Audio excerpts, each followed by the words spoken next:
Study tips. আমরা যখন কোনো কিছু পড়তে বসি, এটা গল্পের বই হতে পারে, পড়ার বই হতে পারে, অনেকে একটানা পড়ে ফেলতে পারে, গুড ফর দেম। বাট আমরা বেশিরভাগ মানুষই যেটা হয় যে একটানা পড়তে পড়তে প্রচণ্ড ক্লান্তি চলে আসে এবং আস্তে আস্তে আমরা কি পড়ছি এটা আমাদের মাথার মধ্যে আর ঢোকে না। এটা বিশেষ করে হয় পড়ার বই পড়তে গেলে। ধরো তুমি ইতিহাস পড়ছো বা অনেক বড় কোনো একটা সাহিত্য পড়ছো যে তোমাকে পরীক্ষায় লিখতে হবে, এমন কিছু পড়তে গেলে আমরা জোন আউট করি। আমরা ঠিকই অক্ষরগুলো পড়ে যাচ্ছি, অক্ষর পড়ে যাচ্ছি, কিন্তু অক্ষরের অর্থ মাথায় ঢুকছে না, পড়ার জন্য পড়ে যাচ্ছি।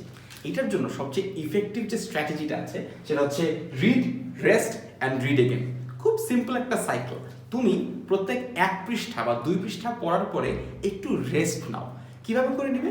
তুমি 2 পৃষ্ঠা পড়বে বা একটা কনসেপ্ট পড়বে, কনসেপ্টটা পড়ে তুমি বইয়ের পাতার মধ্যে আঙুলটা দিয়ে, আঙুল আবার হারিয়ে ফেলো না যে বইয়ের পাতা কোথায় পড়ছিলাম পরে যেতে আবার খোঁজা না লাগে, সেটাকে একটু বন্ধ রেখে তুমি চোখটা বন্ধ করে বা একটু হেলান দিয়ে কিছুক্ষণ চিন্তা করো এতক্ষণ তুমি কি পড়লে।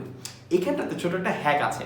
আমরা অনেকে এই যে ছোট্ট গ্যাপটুকু নেই, এই গ্যাপটুকুর মধ্যে আমরা আবার জোন আউট করি।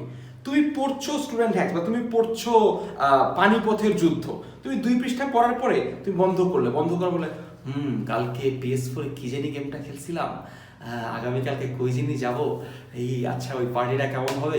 এই যে তুমি জোন আউট করে গেলে, তোমাকে তো ভাই রেস্টটা নিতে বলছি বইটা নিয়ে চিন্তা করার জন্য বা তোমার মাইন্ডকে রেস্ট দেওয়ার জন্য।